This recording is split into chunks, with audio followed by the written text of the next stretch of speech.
हो, आता आपण बघूया लग्नानंतर होईलच प्रेम याचा एपिसोड रिव्ह्यू. इकडे जीवा विचारत असतो नंदिनीला, की सांग ना काय बोललीस तू क्लायंटला? तेव्हा नंदिनीला सुरेश सरांसोबत काय बोललेलं ते आठवते. तेव्हा नंदिनी सुरेश सरांना फोन करते आणि त्यांना सांगत असते, की सर तुम्हाला आठवतं आपण आनंद निवासमध्ये भेटलो होतो आणि तुम्ही मला सांगितलं होतं की तसंच मॉडेल तुम्हाला हवं आहे म्हणून. तेव्हा सुरेश बेडेकर बोलतात, की हो हो तू भेटली होतीस ना, पण त्यावेळी तुला टाईम नव्हता. तेव्हा नंदिनी बोलते, की हो सर, पण आता तसंच मॉडेल करून द्यायला मी तयार आहे. तेव्हा सुरेश बेडेकर बोलतात, की ठीक आहे, तू फी आणि तुझं काय कामाचा वेळ वगैरे मला सगळं सांगशील. तेव्हा नंदिनी बोलते, नाही सर, फी वगैरे हे नको आहे, पण एक फेवर करा. तुम्ही PJY कंपनीसाठी उद्या जात आहेत ना, तेव्हा ते जे तुम्हाला प्रेझेंटेशन देणार आहेत ते माझा नवरा आहे, जीवा जन्मजय देशमुख. मी त्यांच्याबद्दल तुम्हाला काही सांगत नाही, पण सर त्यांनी दिवस रात्र मेहनत करून हा प्रोजेक्ट बनवला आहे. ते तुमच्या प्रोजेक्टचं काम बघतायत आणि त्यांनी खूप मेहनत केली आहे. मला फेवर नको आहे, मला एवढंच आहे की त्यांनी जी मेहनत केली नाही या गोष्टी कन्सिडर करा तुम्ही. म्हणजे ज्यावेळेस तुम्ही तुमच्या पद्धतीनेच त्यांना रिस्पॉन्स द्या. पण मला फक्त एवढंच सांगायचं होतं सर, की त्यांनी खूप मेहनत केली या गोष्टीसाठी. ते खूप दिवस रात्र जीव लावून मेहनत केली त्यांनी. हे नंदिनी बोलत असते आणि हे त्यावेळेस रम्या ऐकत असते.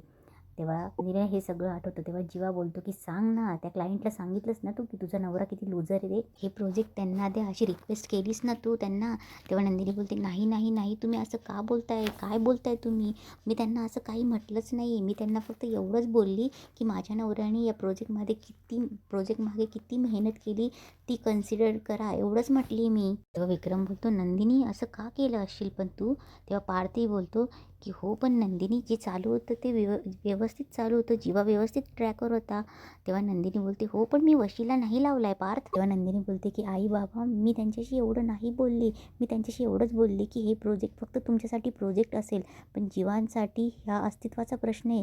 त्यांचं प्रोजेक्ट फक्त कन्सिडर करा, एवढंच बोलले मी. जेव्हा जीवा बोलतो, का असं का बोललीस तू? तुझा विश्वास नव्हता माझ्यावर? तेव्हा नंदिनी बोलते, नाही जीवा असं नाही आहे. तेव्हा जीवा तिच्यावर चिडतो आणि बोलतो, बस झालं, काही बोलू नकोस तू. तुझ्याकडून मला ही अपेक्षा नव्हती अगं.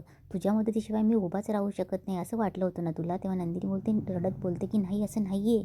तेव्हा जीवा बोलतो, नाही कळलं मला आज तुझा माझ्यावर आणि माझ्या कॅलिबरवर किती विश्वास आहे ना, हे कळलं मला आज. तेव्हा जीवा तिला बोलतो, की कशाला इतके दिवस मोटिवेट करत होतीस? काय गरज होती? अगं तुझ्या मोटिवेशनवर ना उंच उडायची स्वप्न बघायला लागलो होतो मी. आज मला कळलं मी स्वतःच्या जीवावर उडणारा पाखरू नाहीये. मी साधा एक पतंग आहे, पतंग ज्याचं मांजे तुझ्या हातात आहे. तुझ्या हातातल्या फिरकीचा आहे, फिरकीचा. तेव्हा माळिनी जीवाकडे जाते आणि बोलते, की जीवा मला मान्य आहे सगळं, पण नंदिनीचा हेतू वाईट नव्हता. तेव्हा काव्याई पार्थला बोलते, की बोला ना तुम्ही.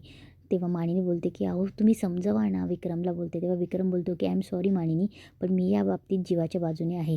हे वसूला आणि रम्याला खूप हसायला येत असतं. तेव्हा माळिनी विक्रमला बोलते, अहो पण. तेव्हा विक्रम बोलतो, हे बघ माळिनी, आम्हा पुरुषांचा स्वाभिमान ठिसूळ असतो अगं. इथे त्याची मानसिकतेची लढाई त्याच्या भक्कमवर त्याला जिंकू द्यायला हवी होती ना. तेव्हा नंदिनी बोलते, अहो पण ते एकटेच जिंकलेत बाबा.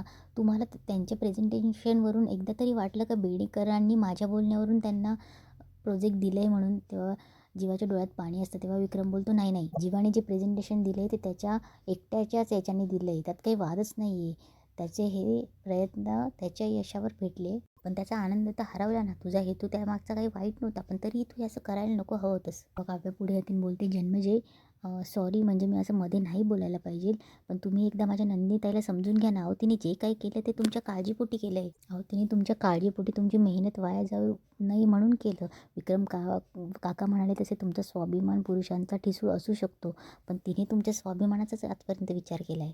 तुम्ही विचार करा नंदिनी ताई, जर तुमचा स्वाभिमान आजपर्यंत जपतच आली तर तुम्ही विचार करा ना, ती आज तुमचा स्वाभिमान कसा दुखवू शकेल. तेव्हा काव्य बोलते, तुम्ही नंदिनी ताईची बाजू समजून घ्या.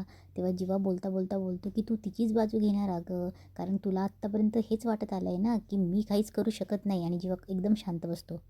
तेव्हा पार्थ बोलतो, एक मिनिट जीवा, हे काव्या तुला कधी बोलल्या? काव्या काय बोलतोय जीवा? तेव्हा काव्य अडखळत असते, मी ते असं म्हणणार. तेवढ्यात जीवा बोलतो, सोड ना दादा, मला कुणीही काही बोललेलं नाही आहे आणि यापुढे कुणी काही बोलणार आणि मला कळलं आहे माझी काय कुवत आहे आणि माझी काय लायकी आहे. तेव्हा जीवा हात जोडतो आणि बोलतो, आणि प्लीज प्लीज हा विषय संपवा. इकडे रम्या आणि वसू खूप खुश होत असतात. तेव्हा रम्या सांगत असते, की आई कशी जिरवली ना त्या नंदिनीची, आता त्या मोठ्या बहिणीची झाली फक्त, आता बारकीचं काय. तिच्या बॉयफ्रेंडचा तपास लावला की नाही तू? तिच्या त्या माजुरड्या मैत्रिणीकडे गेली की नाही? तेव्हा वसू बोलते, हो ना, गेली होती तिच्या त्या माजुरड्या मैत्रिणीकडे. अगं मग ती पण तिच्यासारखी कसलाही थांगपत्ता लागू तिला नाही तिने. रम्या बोलते, तीही तिच्या मैत्रिणीसारखी माजुरडीच आहे, काव्याचंच व्हर्जन आहे ना ते. तिलाही एकदा दिवस मी तिला नाही नाचवलं ना तर नावाची काव्य नाही. पण बरं जाऊ दे. तेवढ्यात काव्याला एक फोन येतो, तेवढ्यात रम्याला एक फोन येतो. रम्या फोन घ्यायला जाते आणि बोलते, काही त्या हॅकरचा फोन आहे. तेव्हा वसू बोलते, मग आता काय माझी परमिशन घेते, उचल ना पटकन. तेव्हा ती फोन उचलते. तेव्हा तो हॅकर तिला अपडेट देत असतो आणि तो सांगतो की सगळं फुटेज मिळालं आहे, पण तुम्हाला हवे तितके पैसे मला द्यावे लागतील. तेव्हा रम्या बोलते की हो मी हवे तितके पैसे देईल आणि ती फोन ठेवते आणि वसूला सांगते की आई फुटेज रिकवर झालं आहे. तेव्हा वसू बोलते, नक्की नीट झालं ना, मग नाही तर मागच्या वेळेस 8 सेकंदाचा व्हिडिओ देऊन मोकळा व्हायचा तो. तेव्हा रम्या बोलते, नाही ग आई, तो मुलगा आपण चुकीचा निवडला होता, हा हॅकर आहे. आणि एकदा का त्या काव्याच्या बॉयफ्रेंडचा पत्ता कळला ना, तेव्हा आता खरी मजा येईल. इकडे पार्थ पायरीवर बसून विचार करत असतो. त्याला जीवाचे ते सारखं आठवत असतं. जीवाने संध्याकाळी जे काही बोललं असतं ऑफिसवरनं आल्यावर ते नंदिनीला. तेव्हा पार्थ डिस्टर्ब असतो. तेवढ्यात काव्य तिथे येते आणि बोलते की झोप नाही लागत आहे ना देशमुख. तेव्हा पार्थ तिला सांगत असतो की अहो जीवाबद्दल चिंता वाटते मला. एक तर जीवाने इतक्या दिवस ज्या खस्ता खाल्ल्या, बाबांनी त्याच्यावर हातही उचलला. आज किती दिवसांनी तो त्याच्या अचिव्हमेंटकडे होता आणि त्याची अचिव्हमेंट झाल्यावर नंदिनी ही किती खुश होते, आपण सगळे किती खुश होतो, सगळं काही चांगलं चाललं होतं. आणि हे अचानक असं झालं की त्याच्या गाल्यात कोणीतरी जोरात चपराक मारली, असं झालं असेल त्याला. त्यामुळे जरा डिस्टर्ब वाटतंय मला. तेव्हा काव्य बोलते की विक्रम काकांनी जन्मजयची बाजू घेतली ते योग्यच आहे. बाजू घेतली खरं तर तो प्रश्न नाहीच आहे. सगळ्यांना कौतुक होतंच जन्मजयचं. सॉरी, पण जन्मजयने पण माझ्या नंदिनी त्याला समजून घ्यायला पाहिजे होतं. तिला तिची बाजू मांडूच दिली नाही, फक्त आरोप केले. काहीतरी म्हणे नंदिनी त्याने ते बेडेकरांना फोन दिला आणि जन्मजयला काम द्या म्हणून जन्मजयला काम मिळालं, असं नाही आहे ना. हे माझ्यापेक्षा तुम्हालाही जास्त माहिती आहे. तुम्ही होते ना प्रेझेंटेशनच्या वेळी, तुम्हाला माहिती ना त्यांनी कसं प्रेझेंटेशन दिलं. माझी नंदिनी ताई असं नाही होती, फक्त ओघा त्यांच्या काळजीपोटी बोलली. तेव्हा तुम्ही होते ना तिथे. तेव्हा पार्थ बोलतो, हो सगळं काही मान्य आहे, पण जीवाला आता त्याच्या कर्तृत्वावर शंका उठायला लागली. त्याला असं वाटतंय की मी एकट्याने काही करूच शकत नाही. त्याने त्याच्या फिलिंग्सवर फक्त शंका घ्यायला नको, एवढंच मला वाटतंय. नंदिनीला मी चूक ठरवत नाही, पण जीवा काय आणि कसा विचार करेल हे एक पुरुष म्हणून मी समजू शकतो. मी नंदिनीलाही चूक म्हणत नाही आणि यात जीवाचीही चुकी नाही आहे, फक्त वेळ चुकीची आहे. तेव्हा काव्य बोलते, तुम्ही बोलता का त्यांच्याशी? तेव्हा पार्थ बोलतो, काव्या त्या दोघा नवरा बायकोंचा प्रश्न आहे, त्यांना मिटवू द्या. इकडे जीवा नंदिनीला बोलत असतो की मला काहीही बोलायचं नाही आहे तुझ्याशी. तेव्हा नंदिनी बोलते, जीवा तुम्हाला खरंच वाटते का मी तुमचा वशिला लावला असेल? तेव्हा जीवा बोलतो, मग फोन करायची काय गरज होती? तेव्हा नंदिनी बोलते, तुमच्या काळजीपोटी. गेले कित्येक दिवस बघते मी, आयुष्यभराचा प्रश्न होऊन बसला होता ते प्रेझेंटेशन तुमच्यासाठी. तुमचा ट्रेस मला बघवला गेला नाही. तेव्हा जीवा बोलतो, अगं बघवला गेला नाही तर माझ्याशी येऊन बोलायचं होतं. एखाद्या प्लेयरने ट्रेस घेतला की डायरेक्ट अंपायरशी जाऊन बोलणारेस का तू?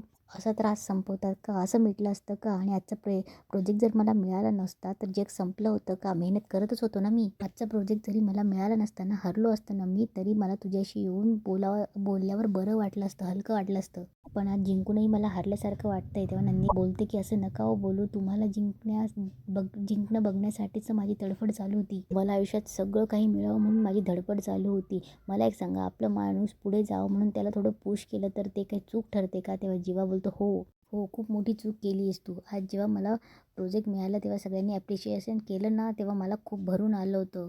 मला असं वाटत होतं की मी आयुष्यात खूप काही करू शकतोय. बेडेकरांनी माझ्यासाठी टाळ्या वाजवणं, त्यांनी मला प्रोजेक्ट देणं, हे दुसऱ्या कुणाच्या तरी सांगण्यावरून माझ्यासाठी झाल्यावर मी सेल्फ डाऊटमध्ये गेलो होतो की मी काही करू शकतो की नाही म्हणून. आज ना खूप निराश केलंयस तू मला. इकडे पार्थला सांगत असते की त्यांचं भांडण त्यांचे मिटण्याच्या पलीकडे गेले.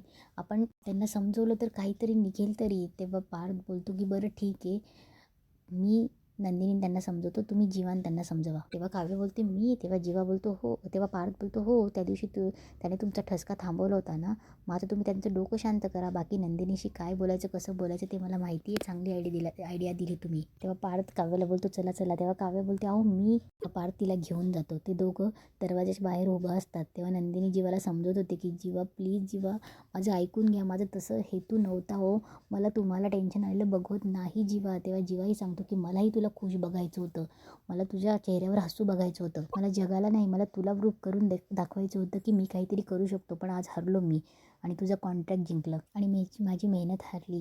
तेव्हा जीवा रागारागात झोपून घेतो तेव्हा नंदिनी रडते, जीवा प्लीज ऐकून घ्या ना, ऐकून घ्या ना. इकडे पार्थ आणि काव्य शांत उभं असतात. तेव्हा पार्थ काव्याला बोलतो की चला. तेव्हा नंदिनीला तेवढ्यात एक मेसेज येतो. नंदिनी बघते आणि बोलते काउन्सिलरचा मेसेज. आणि नंदिनी हळूच दरवाजाच्या बाहेर येते आणि काउन्सिलरला फोन करते. तेव्हा बोलते की हॅलो सर, मागच्याच आठवड्यात मी तुमचा मेसेज बघितला होता. तेवढ्यात काउन्सिलर बोलतो की मग काय आता काउन्सिलरची गरज नाही की काय. तेव्हा नंदिनी बोलते तसं नाही, आजच आमचं खूप भांडण झालं. तेव्हा ते बोलतात की काय झालं आणि इथेच आजचा एपिसोड संपतो.